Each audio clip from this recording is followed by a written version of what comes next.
So then guys, we have the new M5 MacBook Pro on its way. It's been announced from Apple and it does look like it's a great jump up from the M4. However, a lot of you guys are wanting to know what's going on with the likes of the M5 Pro and also the likes of the M5 Max, and also, are we going to be getting an OLED MacBook Pro anytime soon? Well, today I want to give you all the details specifically for the M5 Max. I want to tell you when the M5 Max MacBook Pros are going to come out, if the prices are going to change. I also want to reveal to you how many cores we could potentially see with it, and also the potential Geekbench score we could also get with this too. But just quickly, let's talk about the MacBook Pro and what kind of design changes we're most likely going to see. Well, I'm going to go straight in there and say potentially there's probably going to be no changes whatsoever. The main reason is because it looks like the M5 Max and also the M5 Pro MacBook Pros are going to be the last design of the current design we have for the MacBook Pro right now. This is the design we've had ever since 2021 when we got the M1 Pro and the M1 Max, and it looks like that Apple are going to retire it after we get the M5 Pro and also the M5 Max inside of it this time round. So if you're expecting an OLED MacBook Pro, it's not going to happen just yet. It's most likely going to happen probably the beginning part of 2027, and I'll get onto that in a moment in this video. But overall, design-wise, nothing really is going to change there. But where the biggest change is going to happen, if any, is always going to be to do with the actual chip. So the actual chip of the M5 Max is going to get really fast this time. And in fact, we already kind of know what the single core performance is going to give us. Take a look at this chart right here. We know that the single core performance is always very similar across the family of the M chips. So most likely we're going to get something very similar to the baseline M5, so about 4,133. But it is interesting to see how far we have come over time, even all the way back to the M1 Max, where the M1 Max could score about 2,418 and we're now in 4,100. This is crazy to see how much of an improvement we've had over that time. But I know what you guys want to see. You want to see the next chart, and that's a chart with a potential Geekbench for multi-core performance. So let me show you it right here. So what I've got right here, you can see the binned and the unbinned version of the M5 Max and the scores that we're going to get. We are going to get a score of around about 29,700 or 29,600 with the bin down version of the M4 Max.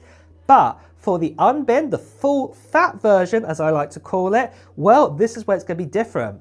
We are most likely going to get a score of around about 33,200, and that is amazing. Especially that compared to, say, the likes of the M1 Max and also the likes of, say, the M2 Max, you know, they were scoring around 12,000 and 14,000. We have essentially doubled that now over these years. Remember, the likes of the M2 Max, that came out the early part of 2023, and you know, we're looking to the early part of 2026 and we're double that. That is crazy news to actually hear. That is what we're going to be getting with the MacBook Pro, with the Max Pro chip. But then after this, the next question you're going to be asking is, what about cores? What's going to happen there? Well, Apple tend to like to put in their Pro chip and also their Max chips the same amount of efficiency cores, and that is always 4 of them. They've done this for many years now, and it doesn't look like that's going to change. But where things do change is all to do with the actual performance cores. So this time round, for the bin down version, we are most likely going to get 12 performance cores this time round. So that's your 4 efficiencies, 12 performance cores, giving you a total of 16, what is going to be absolutely incredible to actually have. So that's going to be absolutely amazing there. And then I'd say the full fat version of the chip, so this is the one with the maximum amount of cores inside of it, well, that will be 2 more performance cores again. So still the 4 efficiency cores, but you'd get 14 this time of performance cores. So this is going to be absolutely incredible to see too. But then after this, the next question you're going to be asking about is, what about GPU performance and what kind of scores could we get there?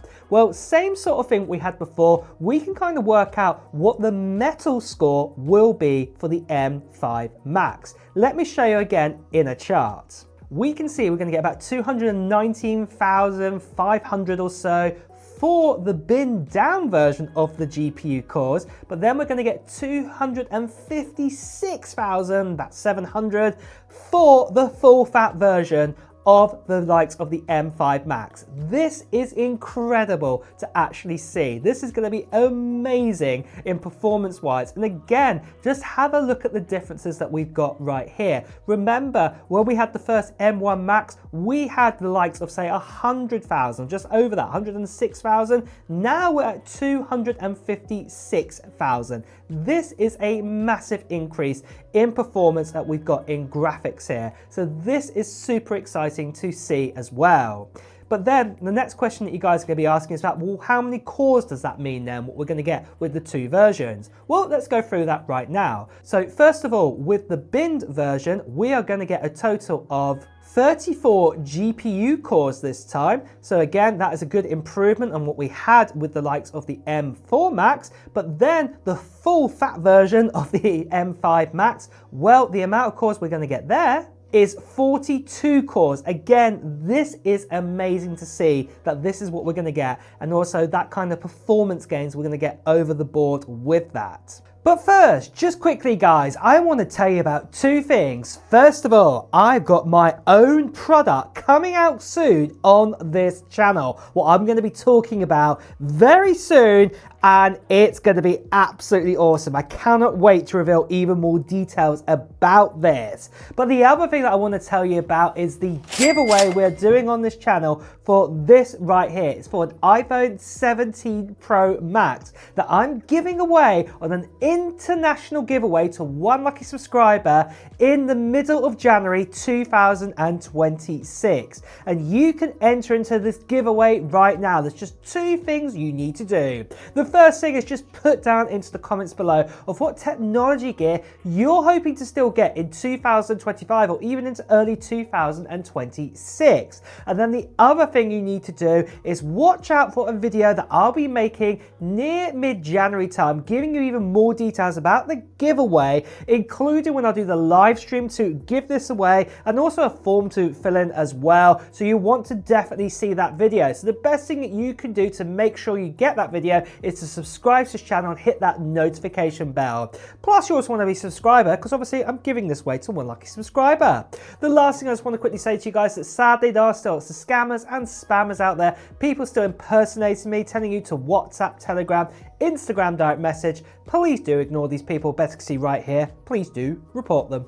So moving on from this then, when is the release date going to be for the MacBook Pro with the likes of the M5 Pro inside of it? Well, we've actually had some leaks in very recently, giving us a few more answers now. And in fact, one of them was actually revealed in macOS Tahoe in the upcoming betas, where the code language is telling us about the new MacBooks and when they're actually going to come out. You can see right here for macOS 26.3, you've got two different codes here. And you can see we've got J14 and J16, so you can guess it, 14-inch, 16-inch, that's what we've got there. But with the likes of macOS 26.3, what I'm also going to say is that we are expecting this to come out some point next year in 2026. But what I'm going to say is, before I give you the time when that's most likely going to come out, check this out. With macOS 26.2, we've also got two other products that are looking likely to come out very soon too, with the codes J813 and J815. And again, if you can guess this, 13-inch, 15-inch, and if you know your bits and pieces about Apple, well, that would be the MacBook Air. It's a 13-inch and the 15-inch model. So it looks like that I'm going to say this, that the new versions of the MacBook Air are going to potentially come out before the likes of the M5 Pro and also the M5 Max MacBook Pro. And most likely, I'm going to say this now, that they'll probably come out in the new year. They'll probably come out in January time. That is when most likely they are going to come out. They're probably not going to come out before the end of 2025, because obviously, you know, if there was going to be a chance to get them out before the holiday season, Apple would have to roll these out, you know, in the next couple of weeks. And, you know, we're not even on macOS 26.1 at the time of making this video. So, yeah, that is not going to happen, I'm going to say, until the early part of 2026. So bringing us back then to macOS 26.3, that does mean then probably more like springtime, more like probably about March time is probably the time when we're going to see the likes of the M5 Pro and the M5 Max.